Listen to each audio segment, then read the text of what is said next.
What's up, guys and gals? Your host with the most, Griever, is always bringing you guys episode 8 of BLEACH. BLEACH.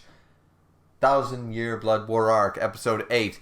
And this time, we have a clipboard. We have a list. Because there are, I'm going to say it right out of the gate. This is the weakest episode thus far. I'm going to say it. I'm going to say it because there's a couple of minus points. It does not mean this is a bad episode. It does not mean it's a bad episode. But it so far is the weakest. Due to the fact that, of course, they're going to have to save some of their animation budget for the big fight. Of course, this was one where you noticed that the animation quality dipped a little bit. It didn't go down a whole point or two or anything like that, but it did dip slightly. It definitely dipped. It's noticeably dipped, not to any bad stance whatsoever. I still thought the quality was fine. But it clearly, because they're trying to save all their budget for the big fights and the big showings and the big moments, this one was noticeable because there was no fight scenes. And then we had a few other things to talk about. But we're going to go over this list. We're going to go over the list. So once again, the episode was fine. But there are a couple of, I give it -1 points. There's a couple of those. And also, once again, I just think that, in all honesty, it's the weakest episode. And it didn't need to be, but let's talk about why. So this one particularly follows basically the majority of finishing up volume 58. So now we're starting strong next episode with basically the beginnings of this into volume 59. So 9 episodes in and we're already on volume 59. Seriously? People were worried about this being over 50 episodes and they're worried about the pacing? Jesus Christ, they can add, that's 10 episodes of filler and they're still going to cover all this in a timely fashion, so I don't know what they're talking about. Anyways, alright, let's get out of the way with the points, and we're going to be following this in order. We're going to be doing this in order like my clipboard was, because I found there was enough moments for me to actually make a list this time. So let's get underway with this one. I'm a little parched. So, first things first, love Shunsui at the gravesite. Because remember, we have the captain's meeting. We have the captain's meeting, or the remaining captains, later on in the middle of this episode, or a quarter way through the episode. And Shunsui shows up later. But here, he's there, and I like to think that the reason that he's late is that this captain's meeting is going on while he's standing there looking at his surrogate father. I sort of wanted Ukitake to be there as well, but I think it was sort of supposed to be powerful in this regard. The connection between Shunsui, same with the last episode with the fire and the portrait and the whole chasing him out of his room and all that stuff. Shunsui had a very deep connection to Old Man Yama, to his surrogate father, and his mentor and his master. And he's standing there in the rain, looking down at where the man who was. There's been no Shinigami, no Soul Reaper born stronger than me in 1,000 years. That's why I'm still the head captain of the Gotei 13, you know. So that was a really nice touch. It's not in the manga, and it only took an extra second, but it was beautiful. I really liked it. Then also, something that, once again, that the manga can't do, but was portrayed here beautifully, and they could have fucked this up. They could have fucked it up, and it would have been bad, but this improves it, is the lighting choices. After this, we get the idea that they're using lanterns and stuff. And once again, the Soul Society is always so bright and stuff. And I know they're supposed to be like feudal Japan and all that stuff, but it made it look like World War I, like they were in the trenches, World War II, all those old movies. It looks like they're in war times. It's all dark. It's all, you light by your lanterns. You can't see. Everyone's running around and stuff. It looks like there's no electricity. There's no power. Britain just got bombed by the Nazis. It looks, which a very retelling what's going on here, it looks like a war-torn country right now. It looks like we just lost the major battle. We're not winning. We're at war, and our country is torn. We are in shambles right now. And I like the choice for it to be in the evening and at night. And I like the choice of all the lanterns and all this, the shadows reflecting and all that stuff. It looks incredibly beautiful. Also, another thing to quickly mention, though it's not on the clipboard, a lot of people have a problem with Unohana not leaving the Squad 4 barracks. But once again, she followed her goddamn orders. And I'm good with it. If you're not good with it, make your arguments, that's fine. But she said, no matter what, that was the last order we were given, do not abandon the Squad 4 barracks. Because he knew shit could go ugly, and now they're the recovery team. They're the aftermath. They're not there to be combatants. They're not there to get themselves killed along with the bodies of all the other people. So as a medical unit, it's tough, but MASH units and medical units and first aid units in war, go check your history. They don't go on the front. Generally speaking, even if you send a medic on the front lines, they are in the back. And this was an invasion of the home. You can't have the whole hospital blow up, because then when the battle's over, there's no doctors left. A lot more people die. So it just makes logical sense to a lot of people argue this. I think they're foolish for arguing it. So it's not on the list, but yeah. So another quick thing, just a quick mention, is that Ichigo still has the same line from the manga, is that he couldn't do anything this time when he's talking to Rukia and stuff, and Hirako in Shinji in the hospital room. But he says, hey, you drove away the enemy boss and stuff, and no one's mentioned that he killed one of the Sternritters, apparently. I don't know if it was an actual Sternritter, is it one of the letters or whatever, I forget, but it was added in the anime, so I guess it's not mentioned here. But didn't he, when he jumped out of the gate against Akon, he completely destroyed one like Kenpachi did and said, fuck you, and just kept going? I thought that was supposed to be one of the Sternritters that we don't really know about, but I forget. Anyways, then we jump into that captain's meeting, and captain's meeting, once again, the lighting is done very well. The soundtracks are all done very well. I love the lighting in this episode. This lighting is very symbolic. Kubo loves using the rain, of course, as we all know. And here, I think he was heavily influencing, like, no. These scenes that I wrote in the manga were intended to be at night. I couldn't show that, but they were, and stuff. And I think he was making a lot of the choices here, because this feels very Kubo. Kubo would do all this stuff. Like, he'd be like, this scene's at night, this scene is in the dark, this scene has a lot of shadows, this scene, yada, yada, yada, right?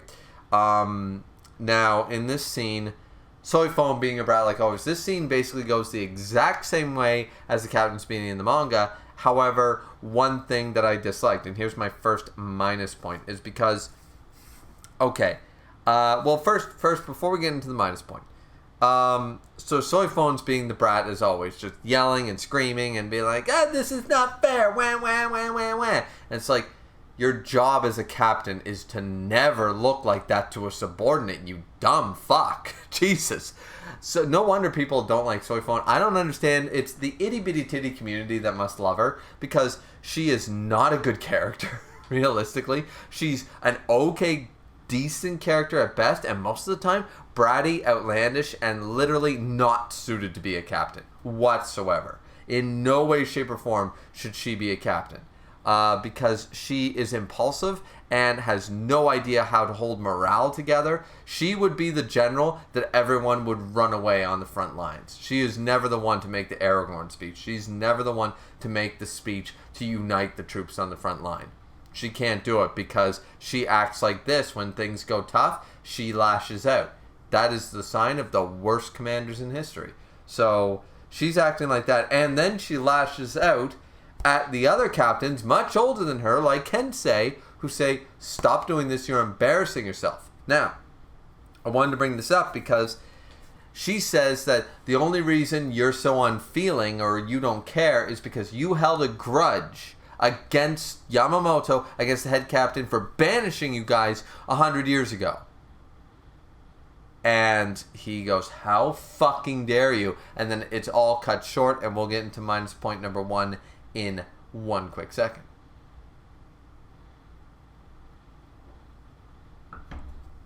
Because it ties into this. So the minus 1 point is the fact that Komomoro comes to the defense, not to the defense of the visors, not to the defense of Kensei or anything like that, but comes to just that Soifon, stop acting this way, and just bellows at her, this is not the way we do things, act like a captain, blah, blah, blah, and tells her off. It wouldn't have worked coming from, of course, one of the Vizards, because she doesn't, this is a key thing, she does not respect the Vizards. She does not like them and does not respect them, even though they are her senior captains. That's a fact. And she can't accept that it was only Eisen. No. These people are still renegades. They're still trash. They're still this. She's still got this judgment, first impression, built into her brain about them, and she hasn't let that go. It's all on Soifon for that. And barring into that whole Komamura reaction, well, let me show you guys. I'm actually going to do it. Let me show you guys what this looks like in the manga. Because in the manga, look, see, I can show manga panels when it's my own manga. Look at how fierce that panel is, that shout is, and that white background shock by Soifon and everything, and the reaction of the captains in silhouette and gray. Like, he is laying into her. It's a roar from a dog, human, demon, fucking man. And it's not hitting in the anime. They fucked up. They decided not to focus on that point. We don't even get that close-up. We don't even get the close-up.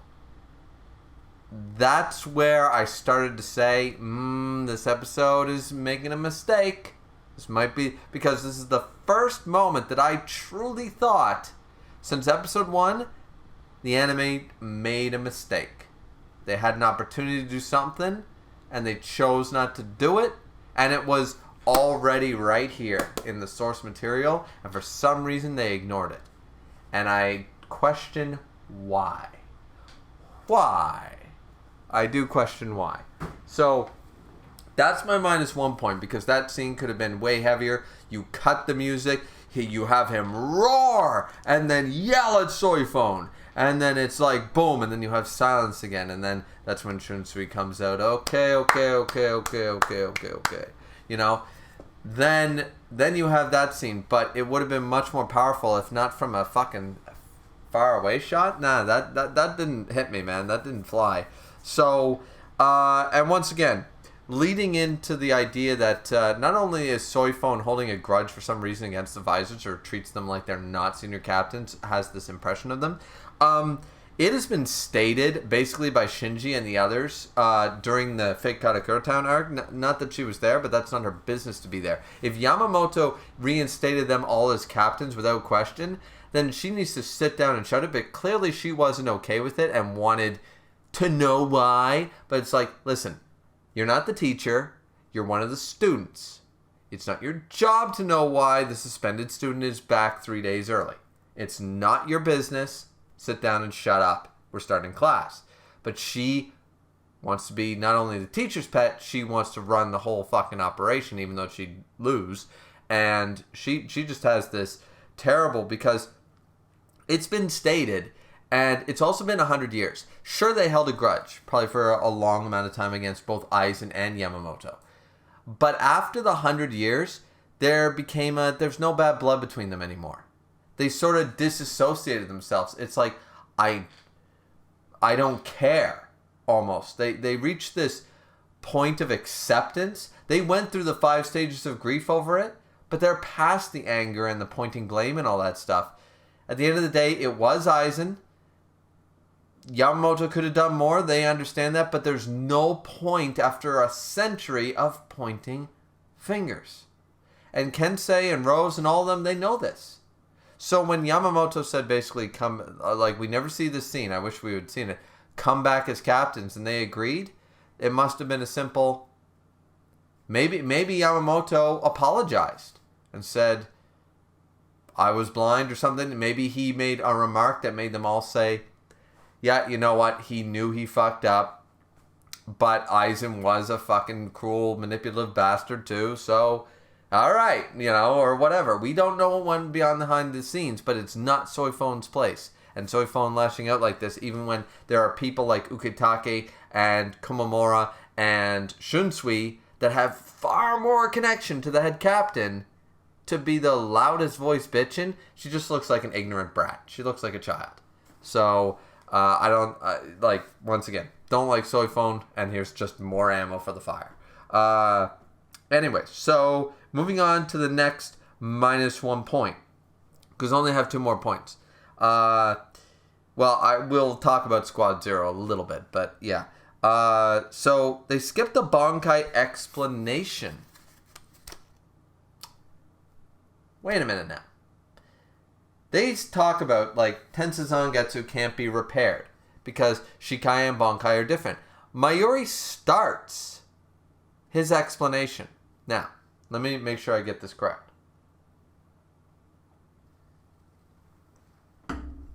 He starts the explanation by saying, I can't fix Tensa Zangetsu because to fix one Zanpakuto, it's basically up to you. You have your spiritual pressure, you need to repair it, you need to go into your inner world, and you need to fix it.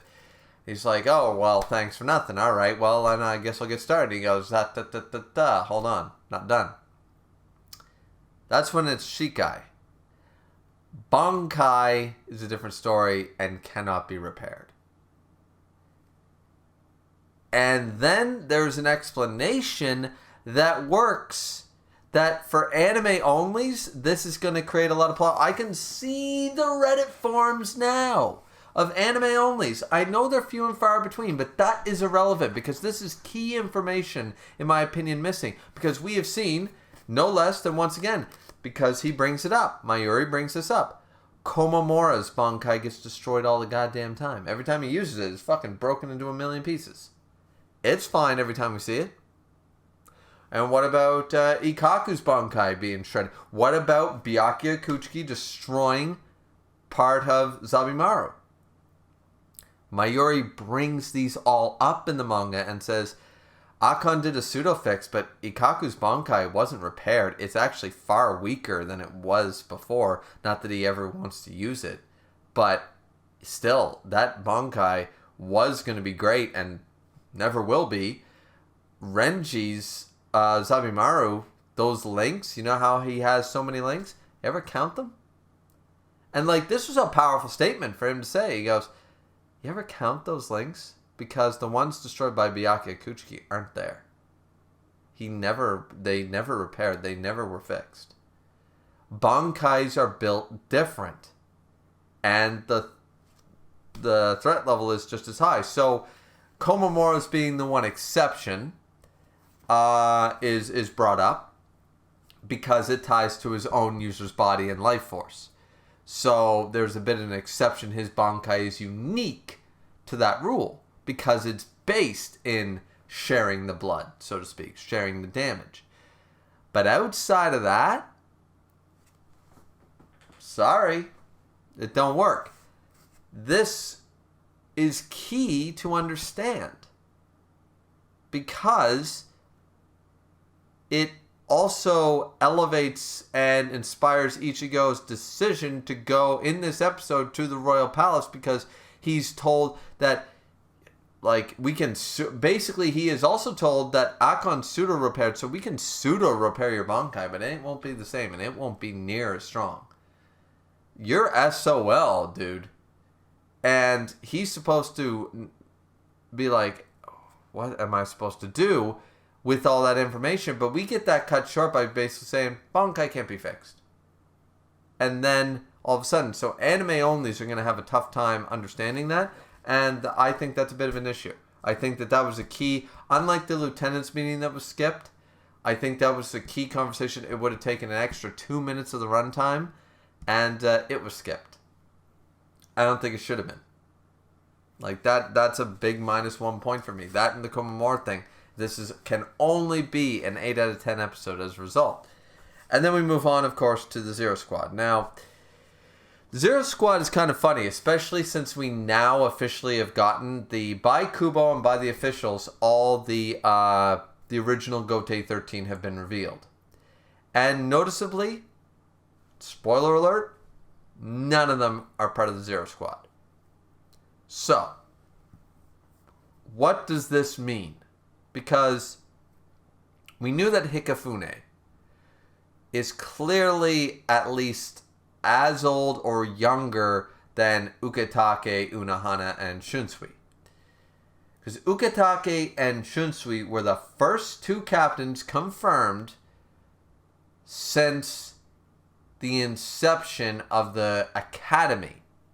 And Unohana, of course, was before the academy. And we've seen all the captains before the academy. But none of the other ones are there.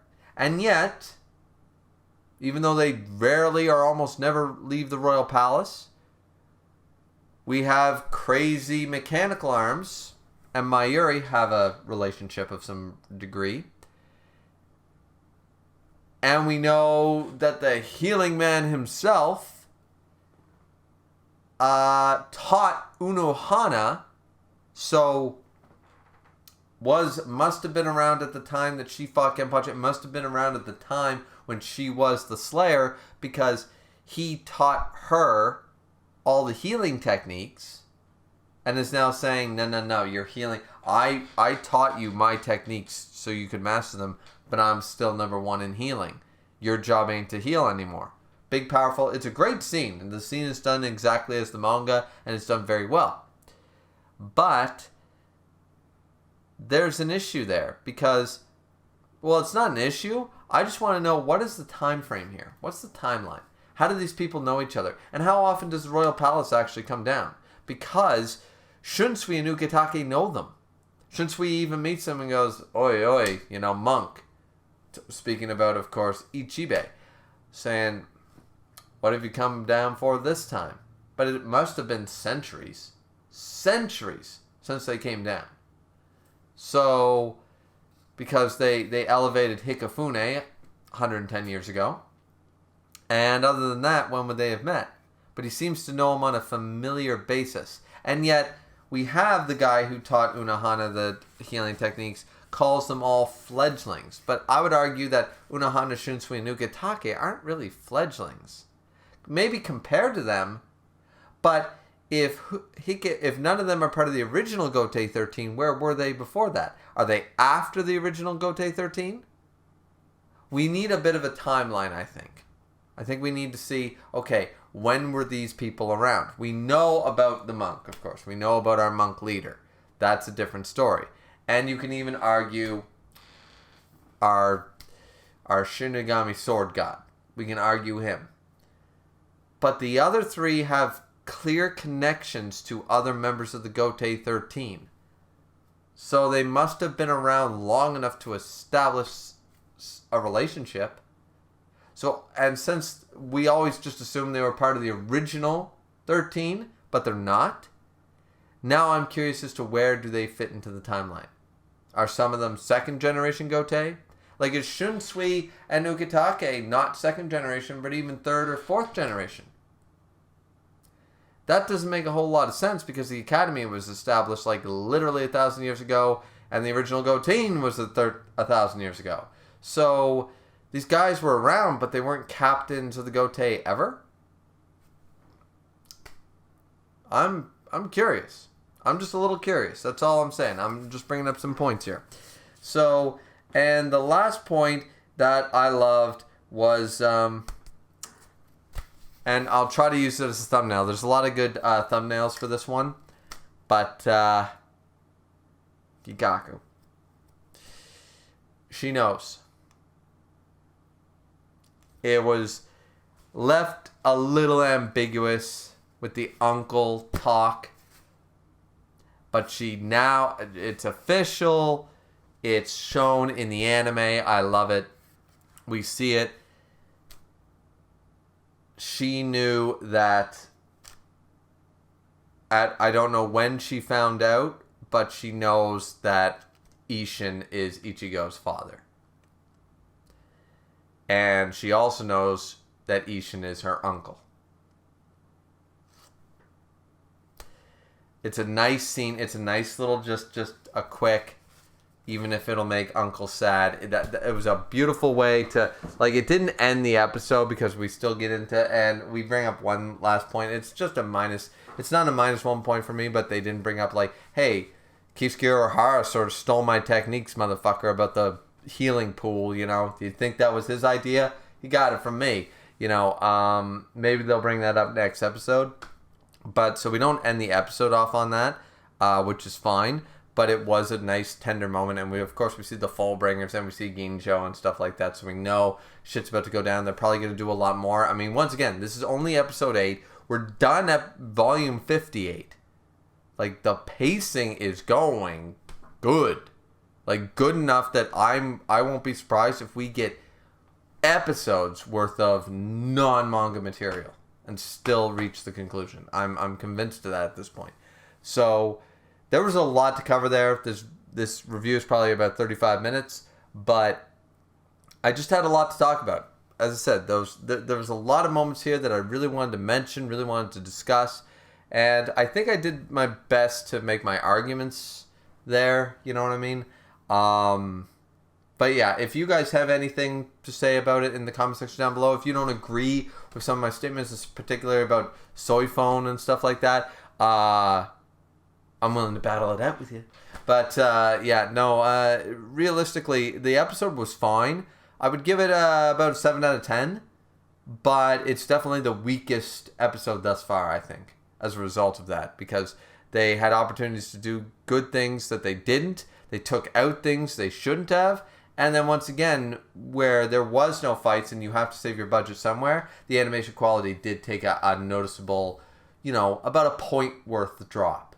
Most shots look fine, but some definitely look like, okay, yeah, looks like an average anime again, right? Doesn't look like some crazy shit that we've been so far accustomed to for 7 episodes. So that's my take. Let me know what you guys thought down in the comment section down below. Don't forget to like, comment, and subscribe. As always, it's always very much important. We're trying to reach 1,000 subscribers before January 1st. You heard it here right first, which is my birthday. So 1,000 subscribers as a birthday present to me would be kind of nice, right?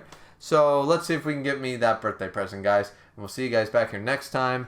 And drink responsibly as always. And have a good one. So that's it. Bye-bye.